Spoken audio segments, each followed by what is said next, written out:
महाराजा हर रात दासियों के एक समूह को मुंह में बर्फ रखने के लिए मजबूर करते थे। महाराजा ने कहा है, जो 1 घंटे तक इसे नहीं सह पाएगी उसे बाहर ले जाकर कोड़ों से मार दिया जाएगा। रानी चुनने का उनका यही एक तरीका था। उन्हें नहीं पता था कि मेरे दत्तक पिता महाराजा की सजीव आदत को पहले से जानते थे, इसलिए महल में आने से पहले उन्होंने हमें बर्फ के बीच बिठाकर ठंड सहने की ट्रेनिंग दी थी। छटनी के बाद अंततः केवल मैं, नंदिनी और कामिनी ही चुनी गई, लेकिन क्योंकि मैं बहुत आलसी थी इसलिए मुझे महाराजा का प्यार नहीं मिला, जबकि कामिनी बहुत महत्वाकांक्षी थी और केवल 2 सालों में वो महारानी कामिनी बन गई। लेकिन उस रात उनके साथ समय बिताने के बाद उसके हाथ में खून से सना एक शाही स्वर्ण पदक था। महाराज, अब आप शांति से विदा लीजिए, ये कालकूट विष मैंने खास आपके लिए तैयार किया है। महारानी कामिनी का जो चेहरा फूल जैसा सुंदर था, वो बिजली की चमक में किसी खूंखार चुड़ैल जैसा भयानक लग रहा था। महाराजा आर्यन के पेट में भयानक दर्द उठा और वो शाही बिस्तर के पास घुटनों के बल गिर पड़े। उन्होंने कभी सपने में भी नहीं सोचा था कि उनकी सबसे चहेती रानी प्यार जताने के बाद उन्हें इतना खतरनाक जहर पिला देगी। महारानी कामिनी ने खतरनाक तरीके से मुस्कुराते हुए कहा, चिंता मत कीजिए, अब इस सूर्यवंशी साम्राज्य की फिक्र छोड़ दीजिए। कल सुबह दरबार में मैं आपका आखिरी फरमान पढ़कर कुमार राहुल को नया राजा घोषित कर दूंगी।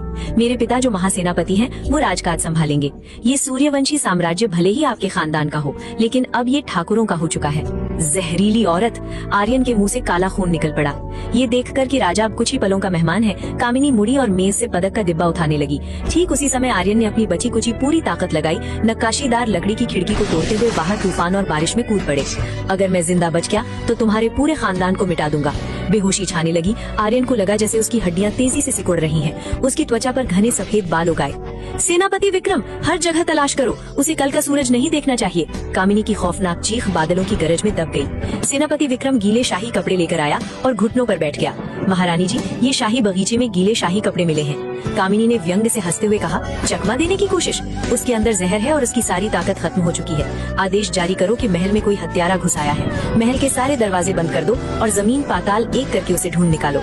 जब आर्यन को होश आया तो उसने खुद को बगीचे की पहाड़ियों के पीछे कीचड़ में पड़ा पाया। उसने मदद के लिए चिल्लाना चाहा, लेकिन उसके मुंह से बिल्ली की म्याऊ म्याऊ की आवाज निकली। उसने नीचे देखा, जो हाथ कभी शाही तलवार पकड़ते थे अब वो सफेद बिल्ली के पंजे बन गए थे। मैं एक बिल्ली बन गया हूँ।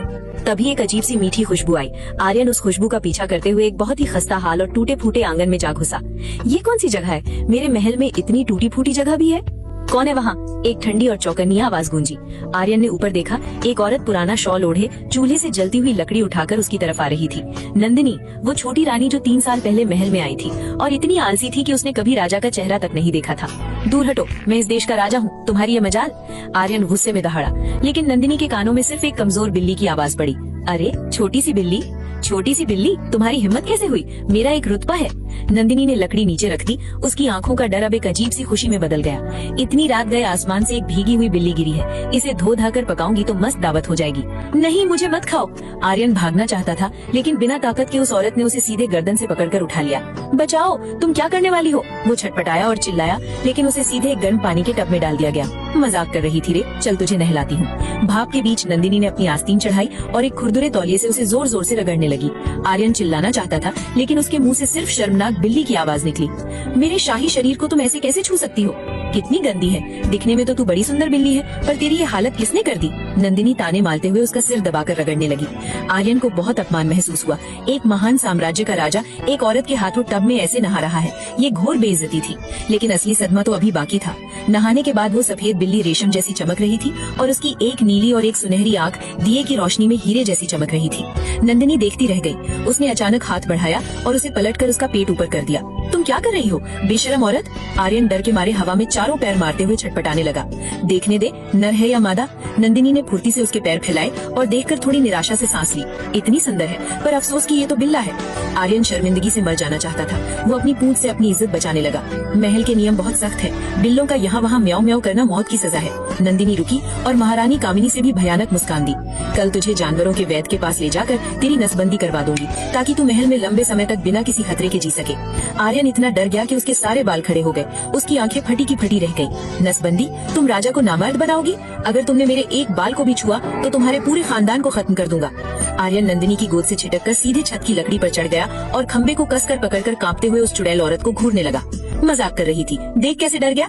नंदिनी ने ताली बजाई और एक भुना हुआ शकरकंद तोड़ते हुए कहा, नीचे आके खाएगा? ये मैं शाही रसोई के कचरे के डिब्बे के पास से चुरा कर लाई हूँ, बहुत मस्त है। आर्यन छत पर अकड़ कर बैठा था। मैं एक महान राजा हूँ, मैं भूखा मर जाऊंगा लेकिन कचरे के पास से लाया हुआ शकरकंद कभी नहीं खाऊंगा।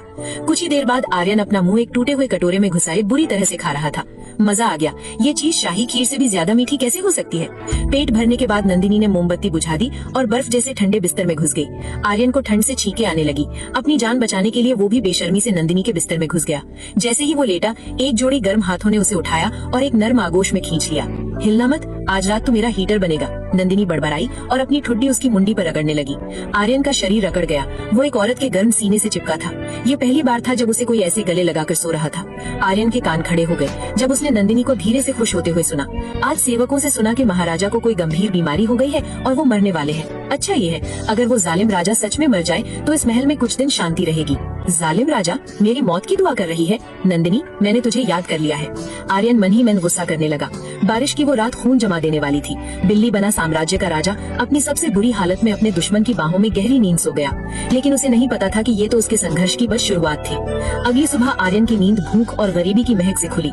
एक राजा होने के नाते आमतौर पर इस समय वो अपनी बड़ी डाइनिंग टेबल पर बैठा होता और शाही रसोई की 56 भूख का मजा ले रहा होता, लेकिन अब उसकी नाक में सिर्फ गरीब सी मांड की गंध आ रही थी जिसे सूंघकर ही भूख मर जाए। आर्यन ने गुस्से में अपना मुंह दूसरी तरफ घुमाया और फिर से सोने की कोशिश करने लगा। नंदिनी ने बिना किसी हिचकिचाहट के उसके कान पकड़े और मसले, ओए नामर्द बिल्ले, उठ जा। आर्यन मन में चीखा, दूर हट, मुझे नामर्द कहने की तेरी हिम्मत कैसे हुई? लगता है तेरी मौत आ गई है। मेज पर सिर्फ 2 कटोरी पानी जैसा पतला दलिया था और एक पत्थर जैसा कड़क पाव था। आर्यन ने घमंड से मुंह फेर लिया, ऐसा सुअरों वाला खाना? मैं भूखा मर। नंदिनी ने एक लंबी सांस ली और हिचकिचाते हुए अपने कपड़ों के अंदर से एक तेल लगा हुआ कागज निकाला। उसमें नाखून के बराबर एक सूखा हुआ मांस का टुकड़ा था। इस पुराने खस्ताहाल महल जैसी जगह पर यह उसकी सबसे कीमती खाने की चीज थी जिसे उसने कई दिनों से बचा कर रखा था। उसने मांस के रेशे निकाले और उसे थोड़े गाढ़े दलिये में मिला दिया, फिर बिल्ली के आगे खिसका दिया। ले खा ले, मेरे पास बस यही बचा था। ये कहकर उसने वो कड़क पाव उठाया और पतले पानी जैसे दलिये के साथ मजे से खाने लगी। आर्यन ने अपने सामने रखे दलिये को देखा और फिर उस औरत को देखा जो सूखा खाना खाकर भी इतनी संतुष्ट लग रही थी। उसके दिल में अचानक कुछ हुआ। ये औरत खुद भिखारियों की तरह जी रही है, लेकिन फिर भी इसने अपनी सबसे अच्छी चीज मुझे दे दी। आर्यन ने सिर झुकाकर दलिया खाना शुरू किया और अपनी आंखों में छुपे जज्बातों को छिपा लिया। रात होते ही बाहर भारी जूतों और हथियारों की आवाज आने लगी। महारानी कामिनी का आदेश है, महल में एक हत्यारा घुसाया है जिससे राजा की जान को खतरा है। हर कमरे हर जगह की अच्छी तरह तलाशी ली जाए। सेनापति विक्रम की आवाज बाहर गूंजी। उसी समय आर्यन का शरीर अचानक जोर जोर से कांपने लगा। आज पूर्णिमा की रात थी। उसे महसूस हुआ कि उसके अंदर मौजूद वो जानलेवा जहर उसकी अपनी ताकतों के साथ लड़ रहा है। उसकी हड्डियों के अंदर से भयानक दर्द उठने लगा। कितना गर्म है। नंदिनी की आंख खुल गई। उसने देखा कि उसकी बाहों में बिल्ली का शरीर आग की तरह तप रहा है। वो गोल होकर सिकुड़ गई थी और बुरी तरह कांप रही थी। ए बिल्ले, तुझे क्या हो गया? नंदिनी बहुत घबरा गई। आर्यन अब बेहोशी की हालत में था। आग जैसी जलन और दर्द के बीच उसे महसूस हुआ कि 2 हाथों ने उसे कसकर पकड़ा हुआ है। बहुत गर्मी लग रही है, सहा नहीं जा रहा। हड्डियां खींचने का दर्द अपनी हद पार कर चुका था। ठीक उसी पल दरवाजे को एक जोरदार लात से खोल दिया गया। नंदिनी डर के मारे उछल पड़ी। वो अपनी बिल्ली को बचाने के लिए उठने ही वाली थी कि उसे लगा उसकी बाहों में वजन कुछ ज्यादा ही बढ़ गया है। जो बिल्ली एकदम हल्की थी वो अचानक बहुत भारी हो गई थी।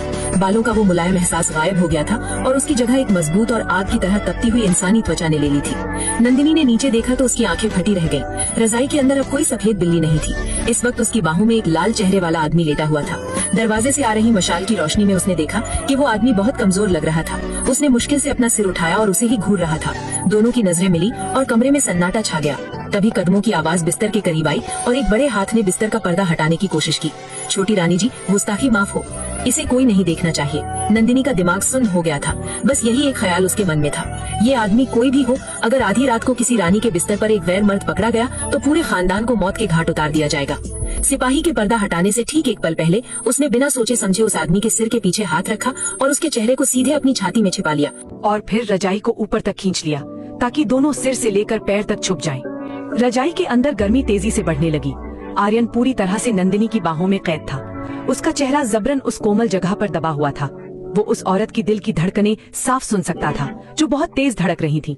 वो बहुत डरी हुई थी, लेकिन जिन हाथों ने उसे पकड़ा था वे बहुत मजबूती से कसे हुए थे, जैसे वो अपनी पूरी ताकत लगाकर उसे बचाना चाहती हो। आर्यन की सांसें भारी होने लगी और उस छुअन से उसका पूरा शरीर अकड़ गया। मैं महाराजा की पत्नी हूँ। तुमने मेरे कमरे में बिना इजाजत घुसने की हिम्मत कैसे की? क्या तुम्हें महाराजा के गुस्से से डर नहीं लगता?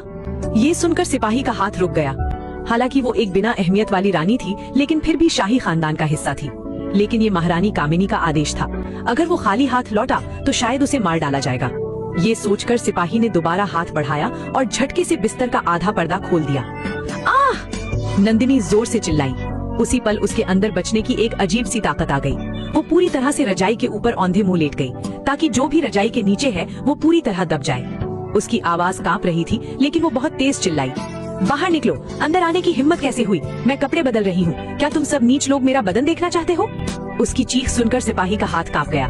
तिरछी नजर से उसने देखा कि रानी नंदिनी के कपड़े बिखरे हुए हैं। उसका चेहरा शर्म और डर के मारे लाल हो चुका है और वो बुरी तरह कांप रही है। सिपाही का हाथ हवा में ही रुक गया। उसने शक भरी नजरों से चारों तरफ देखा और उसकी नजर रजाई के उठे हुए हिस्से पर टिक गई। रानी जी शांत हो जाइए, मैं तो सिर्फ अपने आदेश का पालन कर रहा हूँ। और फिर उसने अचानक अपनी ठंडी तलवार आगे बढ़ाई और रजाई के किनारे से नंदिनी के पीछे ढके हुए हिस्से को हटा दिया। आह! ये